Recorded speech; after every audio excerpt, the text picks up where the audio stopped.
looking at our structure, we still spend heavily in our parliament between the House of Assembly, the House of Rep and Senate. We spend so much. 600 people in this country spending up to 3% of our total budget. It's inefficiency. The executive spends so much in paying salaries of redundant, public service. We have over 600, parastatals that some of them are doing the same thing. Doing nothing. We still carry a lot of ghost workers that we have not finished, pruning down. At the state level, everywhere we are so redundant. We are, spending so much. Our lifestyle is still the same. We spend the same amount of money in buying drinks and food and all of those monthly, things that we do. In security votes and all of those frivolities. We are still living that way, and we want to go and borrow to fund that lifestyle. It will get us nowhere. Okay. How much are we mapped out clearly for infrastructure and for real sectoral, developmental projects before we take that money? That must be done first before we can borrow that money. Otherwise, we will get deeper into this hole we're digging for. There was some explanation on that, on the fact that most of it is going into infrastructural development. What plans have we got? Clear plans on those infrastructure? Have we clearly defined what they're going to go into? Meanwhile, let me tell you my mind. In this country, about infrastructure, government has never done it right in the past decades, and they may not be able to do it right in the near future. I am one of those who propose strongly the private partnership government to get infrastructure right. PPP is the only model for now, looking at the kind of government that we run, the kind of corruption. We're talking about corruption now, I don't want to get into it. The only way is that, do we have systems that work? Do we have ministries, agencies and departments that when you go in there, you say you want to do a project, everything, both from consultancy, up to signing of the contract, to execution, that things move the way they are planned. If we borrow to say infrastructure, a project that is worth 10 billion, how much do we spend in it eventually? Okay. That's not the solution. Most of the things we're talking about, from the beginning is tending towards entrepreneurial revolution. We want people to, let's make use of our population. We have a youth population that's close to 70% of the entire population. But there are still challenges. How do we navigate all of this and, the average man be able to get out of this recession without too much bruises? That's a deep question, although it looks simple on the surface. If you know the magnitude of the problem, you know that question, but I'll attempt to answer it that way. I'll take from where he stopped. There are some rules in life. Once you see somebody take a deviation, this person will end up in the ditch. Once somebody sits on the steering and enters the right-hand side of the road instead of the left-hand side, an accident. But he says by grace of God, it's going to happen. And then he goes to prayer, begins to believe that God will save him from the consequence of his action. That's the Nigerian mentality. There are things and rules that we are faulting openly. E.g. management. You do not throw money at problems. To go and borrow, the money is there. What capacity? Every system we perform only at installed capacity. You see, Nigeria is at a capacity level that's very interesting.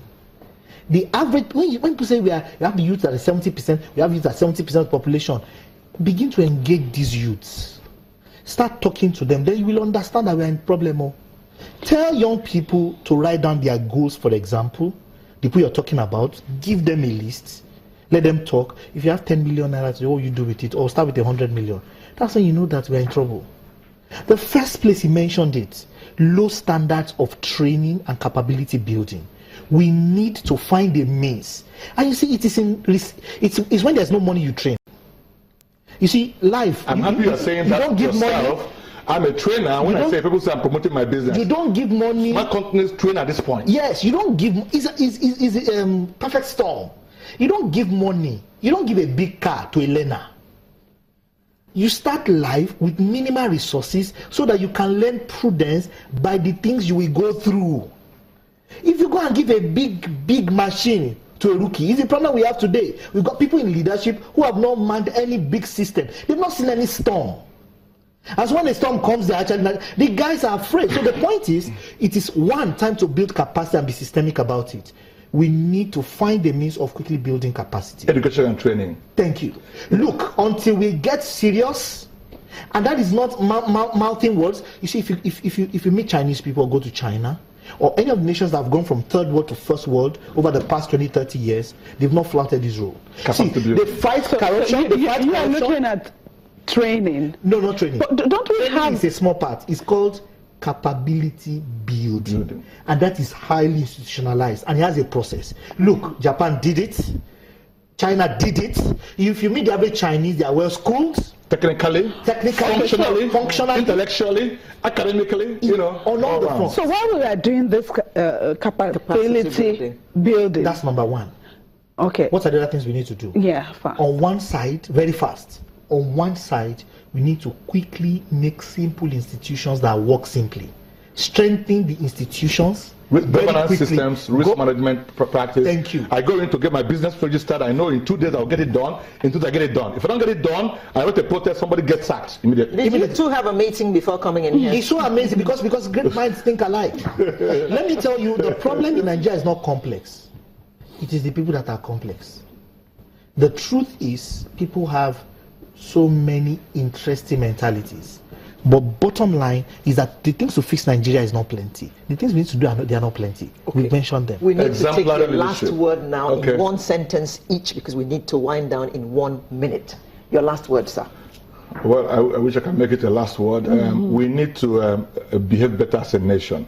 We need exemplary leadership at this point. We need to practice what we preach in government. We need to curtail our lifestyle at this point. And let me mention, maybe we can talk more about this. Central bank cannot continue to go the way it's going, you know, thinking that we'll use monetary policy to solve all our problems. Okay. You know, central policy must implement, complement it. We need a thinking government and thinking at all levels. At all levels. We need to start thinking and planning. Just 2 words. Okay. Think through and plan through. Thank you very much. Private public sector administration analyst, Mr. Adeoye Aboderi, as well as a financial and management consultant, Mr. Oji Udenezwe.